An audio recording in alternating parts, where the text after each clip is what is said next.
റോഷി, ഇത്രയും കാര്യങ്ങളാണ് പ്രധാനമായിട്ടുമുള്ളത്. അതിലേറ്റവും പ്രധാനപ്പെട്ടത് ജില്ലയിൽ മന്ത്രിമാർക്ക് ചുമതല നൽകി 110 സീറ്റുകൾ വരെ വിജയസാധ്യതയുണ്ട് എന്നുള്ളതാണ് മന്ത്രിസഭയുടെ വിലയിരുത്തൽ.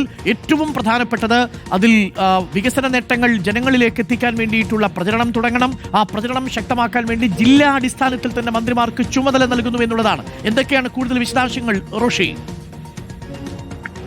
അരുൺകുമാർ, ഇന്ന് മന്ത്രിസഭാ യോഗത്തിന് പിന്നാലെയാണ് മന്ത്രിമാരെ പ്രത്യേകം കൂടിക്കാഴ്ച നടത്തിയത്. കാരണം സംസ്ഥാനം തെരഞ്ഞെടുപ്പിലേക്ക് പോവുകയാണ്. നിയമസഭാ സമ്മേളനത്തിന് പിന്നാലെ തെരഞ്ഞെടുപ്പാണ്. നിലവിൽ സർക്കാർ തന്നെ ഇതുമായി ബന്ധപ്പെട്ട് ജനങ്ങളുടെ അഭിപ്രായം തേടുന്നുണ്ട്. ഒരു ഭാഗത്ത് CPM നേതാക്കൾ ഗൃഹസന്ദർശനം നടത്തുന്നു. അതിനൊപ്പമാണ് മന്ത്രിമാർ ഇനി രാഷ്ട്രീയം പറയാനുള്ള നിർദ്ദേശം കൂടി മുഖ്യമന്ത്രി നൽകുന്നുണ്ട്.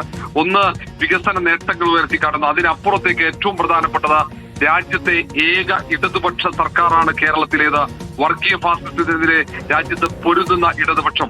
ആ സർക്കാർ നിലനിൽക്കേണ്ടത്, ആ സർക്കാരിന്റെ തുടർച്ച സംസ്ഥാനത്ത് അനിവാര്യമാണെന്ന് കേരള ജനതയെ ബോധ്യപ്പെടുത്തണം എന്ന ഏറ്റവും പ്രധാനപ്പെട്ട ഉത്തരവാദിത്വമാണ് മന്ത്രിമാർക്ക് മുഖ്യമന്ത്രി നൽകുന്നത്. ഓരോ ജില്ലകളുടെ ചുമതല മന്ത്രിമാർക്ക് നൽകിക്കൊണ്ട് 110 സീറ്റ് എന്ന ലക്ഷ്യത്തിലേക്ക് പോകാനാണ് ഇപ്പോൾ മുഖ്യമന്ത്രി നിർദ്ദേശം നൽകുന്നത്. അങ്ങനെ ഏറ്റവും പ്രധാനപ്പെട്ട രാഷ്ട്രീയ നീക്കത്തിന് മുഖ്യമന്ത്രി തന്നെ തുടക്കമിടുന്നു. 110 സീറ്റ് ലക്ഷ്യമിട്ടുള്ള പ്രചാരണങ്ങൾക്ക് വരും ദിവസങ്ങൾ തുടക്കമാവുകയാണ്. ഭരണ തുടർച്ച ഉറപ്പാക്കാൻ വേണ്ടിയുള്ള നീക്കങ്ങളാണ്, അതിനുള്ള കർമ്മ പദ്ധതികൾക്കാണ് രൂപം നൽകുന്നത്. പാർട്ടിയും മുന്നണിയും അതിനുവേണ്ടിയുള്ള കർമ്മ പദ്ധതികൾ രൂപപ്പെടുത്തി മുന്നോട്ട് പോകുമ്പോൾ ഇനി മന്ത്രിമാർ രാഷ്ട്രീയം പറയണം, വികസനം പറയണം. ഇനി ലക്ഷ്യം ഇടതുപക്ഷ സർക്കാരിന്റെ തുടർച്ചയാണെന്ന നിർദ്ദേശം കൂടി മുഖ്യമന്ത്രി പറയുന്നു. ഭരണവിരുദ്ധ വികാരം സംസ്ഥാനത്ത് ഇല്ലെന്ന വിലയിരുത്തലാണ് ഏറ്റവും പ്രധാനപ്പെട്ടത്. അങ്ങനെ ആ തരത്തിൽ ഒരു ഭരണവിരുദ്ധ വികാരം നിലനിൽക്കുന്നില്ല. അതുകൊണ്ട് തന്നെ ആത്മവിശ്വാസത്തോടെ തന്നെ എല്ലാവരും ജനങ്ങളിലേക്ക് ഇറങ്ങുക എന്ന നിർദ്ദേശമാണ് മുഖ്യമന്ത്രി നൽകുന്നത്. മാധ്യമങ്ങൾ വഴി വികസന നേട്ടങ്ങൾ ജനങ്ങളിലേക്ക് എത്തിക്കണമെന്ന നിർദ്ദേശം കൂടി മന്ത്രിമാർക്ക് മുഖ്യമന്ത്രി നൽകിയിട്ടുണ്ട്. ഓരോ മണ്ഡലങ്ങളിലെയും തദ്ദേശ ഫലങ്ങൾ വിലയിരുത്തി മുന്നോട്ട് പോകാനാണ് നിർദ്ദേശം. ഓരോ തരത്തിലും തിരിച്ചടിയുണ്ടായ മേഖലകൾ അത് വിലയിരുത്തുന്നു. അത് മറികടക്കാനുള്ള തന്ത്രങ്ങൾ ആവിഷ്കരിച്ച് മുന്നോട്ട് പോവുക എന്നതാണ് റോഷി. ഇതിൽ ഏറ്റവും പ്രധാനപ്പെട്ട കാര്യങ്ങൾ ഇതിൽ UDF മുന്നോട്ട് വയ്ക്കുന്നത് 100 സീറ്റുകളാണെങ്കിൽ 110 സീറ്റുകളാണ് LDF മുന്നോട്ട് വയ്ക്കുന്നത് എന്നുള്ളതാണ്. എന്ന് പറഞ്ഞാൽ തദ്ദേശ തെരഞ്ഞെടുപ്പിൽ ഏതെങ്കിലും തരത്തിൽ നിരാശ ബാധിച്ചിരിക്കുന്ന ഇടത് കേന്ദ്രങ്ങൾക്ക് കൂടുതൽ ആത്മവിശ്വാസം പകരാനും ആവേശം നൽകുന്നത് കൂടിയായിരിക്കും ഈ കണക്കുകൂട്ടൽ, അല്ലേ?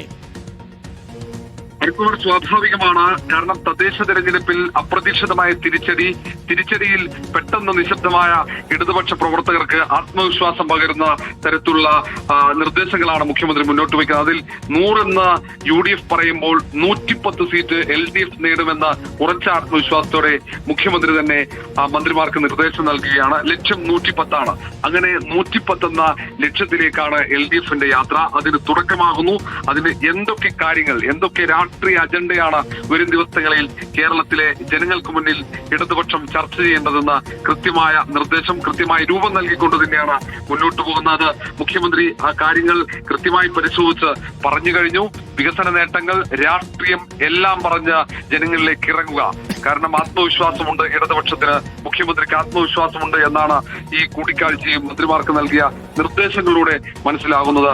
ജനങ്ങളുമായി നേരിട്ട് പരമാവധി സംവദിക്കാനുള്ള നിർദ്ദേശമാണ് മുഖ്യമന്ത്രി മന്ത്രിമാർക്ക് നൽകുന്നത്. അതുകൊണ്ട് ജില്ലകളുടെ ചുമതലയുള്ള മന്ത്രിമാർ ഇനി പരമാവധി സമയം മണ്ഡലങ്ങൾ അല്ലെങ്കിൽ ജില്ലകൾ കേന്ദ്രീകരിച്ച് അവിടെ തെരഞ്ഞെടുപ്പ് പ്രവർത്തനങ്ങളുടെ മുന്നൊരുക്കങ്ങൾ വിലയിരുത്തി തെരഞ്ഞെടുപ്പ് പ്രവർത്തനങ്ങൾക്ക് പാർട്ടിയും മുന്നണിയും സജ്ജമാക്കാനുള്ള സമയമാണിത്.